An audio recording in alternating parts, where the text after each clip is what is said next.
우리가 구약을 보고 있지만 이 종말론적인 내용이 담겨 있고 이것이 신약과 아주 긴밀하게 연결되어 있는 것을 발견합니다. 우리가 96편부터 지금까지 앞선 내용을 다시 상기해 본다면 어떤 내용입니까? 96편 13절을 보니까 하나님이 오신다, 임하신다, 반드시 오신다는 것이죠. 하나님의 궁극적인 심판의 날이 이른다는 것이죠. 그런데 그때는 양상이 두 갈래로 나뉘는 것입니다. 하나는 하나님이 천지 만물의 회복을 이루시겠다라는 것을 말씀을 하고 있습니다. 96편 11절 12절을 보니까 땅과 하늘과 바다와 거기 충만한 것들과 밭과 거기에 있는 것 모든 살림이 하나님을 기뻐하고 찬양하고 즐겁게 노래하고, 97편 1절을 보니까요, 땅과 허다한 섬들까지, 그것은 사람이 거주하는 지경을 이야기를 하는 것인데 정말 세상의 끝이라고 하는 그 모든 지경에 있는 사람들까지도 하나님을 즐거이 노래하는 그 백성이 하나님을 온전히 찬송하는 그때가 이를 것이다 말씀하고 있습니다. 하나님이 이 땅을 창조하실 때에 89편 14절을 보니까 하나님께서 하늘도 주의 것이고 땅도 주의 것이라, 세계와 그 중에 충만한 것을 주께서 어떻게 하셨다? 건설하셨다 그랬습니다. 죄로 말미암아 왜곡되고 그죠? 정말 부패한 모든 것들이 새 하늘과 새 땅이 도래할 때에 온전히 회복될 것을 말씀하고 있는 것이죠. 그러나 또 한 갈래는 어떤 일이 벌어진다고요? 악이 완전히 소멸된다는 것입니다. 소돔과 고모라가 불로 심판을 받았듯이, 다른 불로 분향했던 나답과 아비후가 불에 태워졌듯이, 회개하지 않는 자가 영원히 꺼지지 않는 불의 심판을 받는 것처럼 소멸의 불이신 하나님께서 그 모든 악한 것들을 다 태우시고 번개와 같은 칼로 그들을 징치하실 뿐만 아니라, 악인들이 그 심판을 피하여 요새 같은 곳에 숨는다 할지라도 하나님께서 그것을 밀랍같이 녹이셔서 그 심판이 미치지 않는 곳이 없게 하심으로 모든 악이 완전한 심판을 받게 하신다. 그것이 하나님의 오심의 두 갈래의 양상으로 나타난다는 것입니다. 그래서 성도에게 요구하는 것은 깨어 있는 것입니다. 깨어 있는 것입니다. 어떻게 그것이 나타난다고 했습니까? 구체적으로요, 말씀의 무지함에서 탈피하는 것입니다. 사도 바울도 회심하기 전에는, 예수님이 만나게 주시기 전에는 바리새인 중에 바리새인이었지 않습니까? 말씀을 모르는 자가 아니었습니다. 그러나 율법의 조문은 알지만 그것을 기록한 하나님을 몰랐던 것입니다. 그 가운데 담겨있던 복음이신 예수 그리스도를 알지 못하는 것이, 무식한 게 아니라 무지한 것입니다. 모든 성도들에게 요구되는 것은 그 말씀의 무지함에서 탈피하여 깨어 있어야 하는 것이죠. 또 한 가지는 등불을 켜고 서 있으라, 허리에 띠를 띠고 영적으로 잠들지 마라, 이것입니다. 그것이 무엇입니까? 기도하라는 것입니다. 응답이 어떻게 나에게 임하느냐, 이루어지느냐 상관없이 어떻게 하라고요? 확고부동한 헌신의 모습으로 하나님 앞에 때를 얻든지 못 얻든지 전도하는 것도 마찬가지죠. 그러나 무시로 성령 안에서 기도하기를 게을리하지 말라. 이것이 말세를 살아가는, 주님 오심을 준비하는 성도의 자세라 그랬습니다. 오늘 본문도 이와 다르지 않습니다. 오늘 우리가 읽은 본문은 딱 한 가지 말씀하고 있어요. 첫 번째는 우상 숭배하지 말라는 거예요. 우상 숭배하지 말라. 우리 7절을 한번 읽어볼까요? 시작. 조각한 신상을 섬기며 허무한 것으로 자랑하는 자는 다 수치를 당할 것이라. 너희 신들아 여호와께 경배할지어다. 아멘. 여기서 조각한 신상이라는 표현은 어떤 것입니까? 은이나 금이나 나무나 어떤 것으로도 조각하여 우상을 만드지 말라고 했던 출애굽기 20장 4절에 하나님께서 제2의 십계명으로 주신 내용 아니겠습니까? 그 다 피조물로 만든 것들입니다. 하나님께서 그것을 어떤 형상으로도 우상으로 내 앞에 두지 말라. 그러면 그걸 악으로 보시고 3, 4대까지 그 죄를 갚겠다고 말씀을 하셨습니다. 출애굽기 20장의 말씀이에요. 그 말씀이 그 시내산에서 율법을 받는 건데 19장부터 31장까지 그 시내산의 율법을 기록을 하고 있습니다. 그리고 32장에 어떤 내용이 등장합니까? 32장에 하나님께서 하지 말라고 명하셨던 금송아지를 만들어서 이 금송아지가 우리를 애굽에서 인도하여 낸 신이다. 아니, 하지 말라는 것을 하고 앉아 있는 거예요. 그죠? 그 결과가 무엇입니까? 3,000명이 죽임을 당했습니다. 율법 받기 전에는 하나님이 아이를 대하는 것처럼 어르고 달래서 그들을 광야길로 인도하셨지만 하나님께서 분명한 기준을 제시하신 다음에는 대하는 태도가 이제는 어린아이를 대하는 태도같이 하지 아니하시죠. 그죠? 그 말씀대로 그들에게 적용하시는 것을 발견하는 것입니다. 그리고 한번 보세요. 7절에 험한 것으로 자랑하는 자, 이렇게 표현하고 있습니다. 허무하다라는 것은 에릴이라는 표현인데 우리가 96편 4절 5절에서 본 표현입니다. 4절 중반절에 모든 신들보다 경외할 것이며, 또 96편 5절 상반절에 만국의 모든 신들은 우상들이지만, 이런 표현이 있죠. 이게 지금 7절의 험한 것과 똑같은 것입니다. 그러니까 그 세상들, 이방인들이 섬기는 그 모든 신들이 헛것이다, 허무한 것이다, 그것을 곧 우상이라고 표현을 하고 있는 것이죠. 사도 바울이 고린도 교회에 우상에게 바쳐진 고기를 먹는 일에 대해서 언급을 하면서 고린도전서 8장 4절에 우상에 대해서 뭐라고 정의합니까? 우상은 우리가 아무것도 아닌 줄 아노라. 아무것도 아니라는 것입니다. 그래서 우상에게 바쳐진 고기, 그러니까 제사 음식이에요, 소위. 그거 그냥 먹으라는 거예요.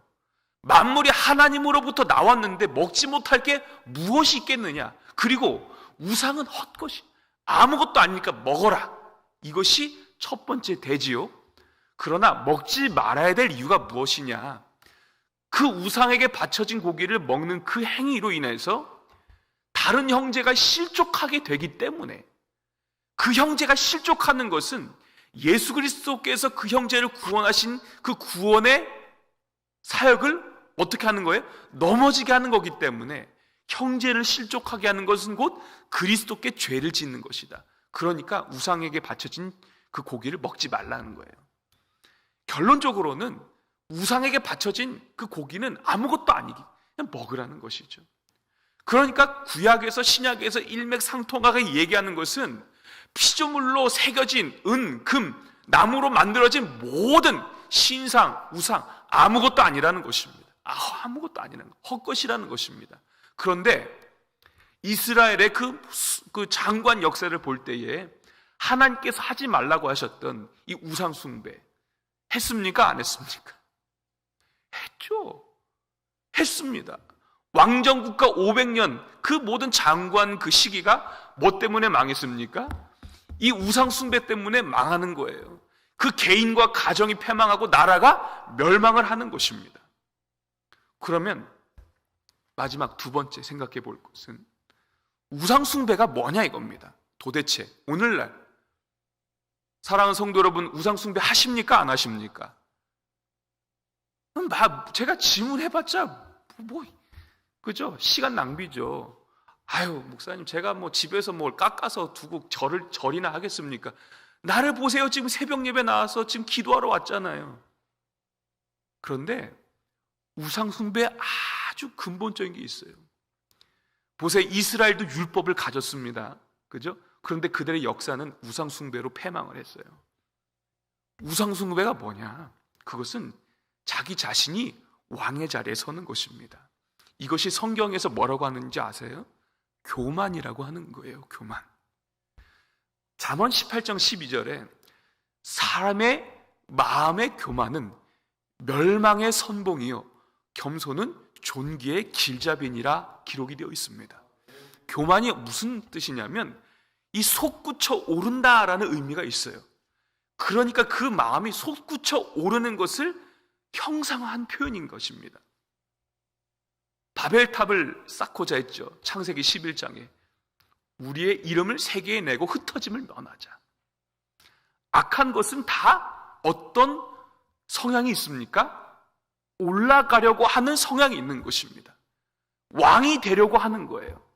하나님의 절대 심판주의 자리에 앉으려고 하는 성향이 바로 교만인 것입니다. 마귀가 그랬죠. 그 결과가 무엇입니까? 아담이 거기에 유혹을 받아서 선악과를 먹었어요. 하나님처럼 되고팠어요. 죄의 삭은 사망인 것입니다. 솟구쳐 오르는 마음의 끝이 멸망이라는 것을 분명히 말하고 있습니다. 그러면 그 교만이 결국 멸망의 지름길인데, 그것이 우리 인생 가운데 어떤 양상으로 나타나고 하나님이 그것을 무엇과 동일선상에 두고 계시는가? 우리 성경을 좀 마지막 찾아보겠습니다. 신명기 8장으로 한번 가볼게요. 신명기 8장 14절입니다.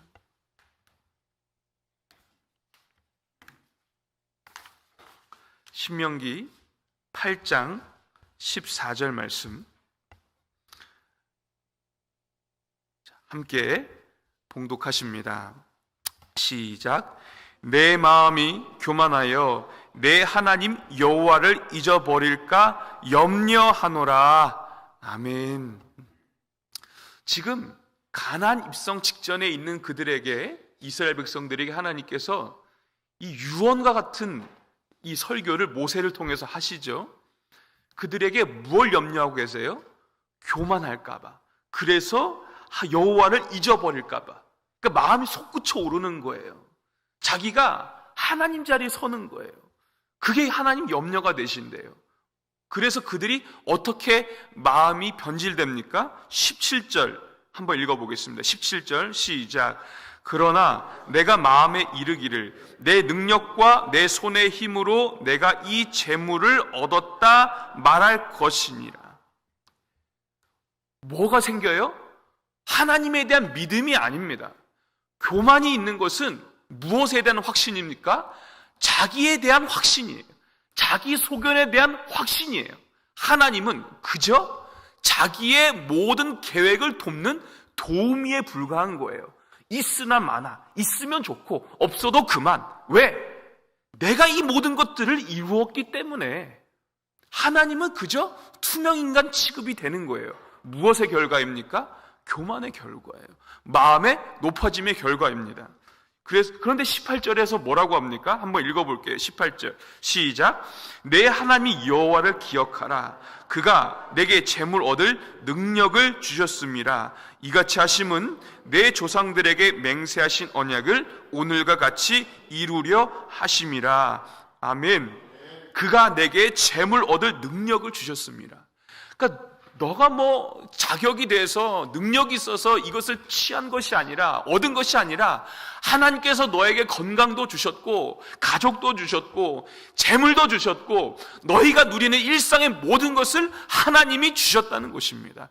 우리가 너무나도 평범하게 평안하게 하루하루를 살아가지만 이것이 내 힘으로 얻은 것이 아니라 하나님이 그저 우리를 긍휼히 여기시고 사랑하시기 때문에 허용하신 것이지, 하나님이 이것을 입으로 훅 불어버리시면 한순간에 우리의 건강도 재물도 다 날아가는 것입니다. 그런데 하나님이 없다고 하고 하나님을 뒤로 제치고 잊어버린 그 마음의 교만한 사람의 특징이 뭐냐? 자기 확신에 충만한 거예요. 자기 확신에. 하나님은 모르는 바가 아닙니다. 이스라엘 백성도 하나님을 알아요. 율법을 구전으로 들어서도 알아요. 모르는 바가 아니지만 하나님은 그저 액세서리에 불과한 거예요. 내 종교 행위에 있어도 그만 없어도 그만. 왜? 내 손으로 이 모든 것을 했기 때문에. 하나님은 아무런 상관이 없는 것입니다. 그런데요, 그것을 하나님은 무엇과 동일선상에 놓으시냐? 19절 한번 마지막 읽어보겠습니다. 시작. 내가 만일 내 하나님 여호와를 잊어버리고 다른 신들을 따라 그들을 섬기며 그들에게 절하면 내가 너희에게 증거하노니 너희가 반드시 멸망할 것이라. 아멘.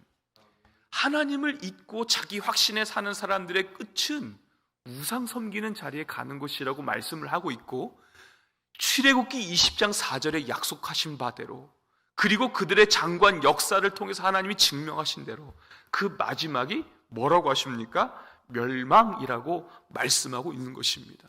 그러니까 잠언 18장 12절 말씀, 사람의 마음의 교만은 멸망의 선봉이라, 이것이 다른 얘기가 아니라는 것을 말씀하고 있는 것입니다. 사랑하는 성도 여러분, 우리가 이것을 정말 주의해야 되는 것입니다. 우리 시편 넘어와가지고 9절 한번 보실까요? 9절, 97편 9절. 세상에 오직 높으신 분은 누구시냐? 9절 말씀 읽겠습니다. 시작.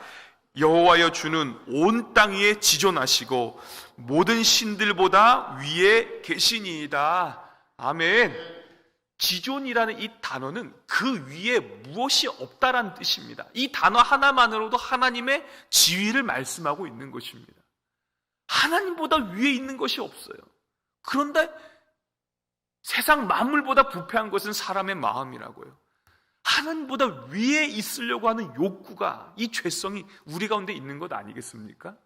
꼭 기억해야 될 것은 이것입니다. 하나님은 지존하신 분이시지만 어떻게 하셨습니까?